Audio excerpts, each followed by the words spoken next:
প্রেম মানে না জাত বেজাত, ঘুম মানে না কাদা। তাই তো অনেক হিন্দু ভাই মেয়ে বিয়ে করে সে মুসলমানি মুসলমান ধর্মটাকে গ্রহণ করে।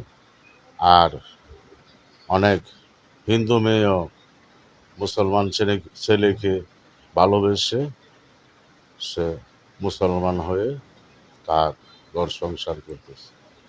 তেমনিভাবে যুগের যুগ হিন্দু থেকে মুসলমান হচ্ছে। তাই হিন্দু ভাইদেরকে সবাই দু চোখে দেখবেন, এক চোখে দেখবেন না। সমান, সেও আল্লাহর বান্দা। একদিন না একদিন সে মুসলমান হতে পারে, তাকে ঘৃণা করবেন না। সবাই কাঁধে কাঁধ মিলিয়ে আমরা সবাই চলব।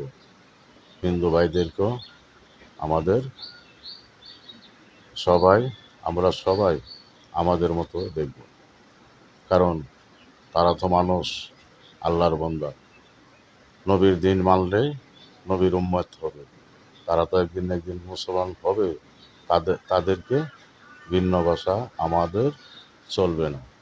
আমরা নবীজির উম্মত, আল্লাহর বান্দা, নবীর উম্মত। আমরা কাউকে ঘৃণা করব না। সবাই সবাইকে সবাইকে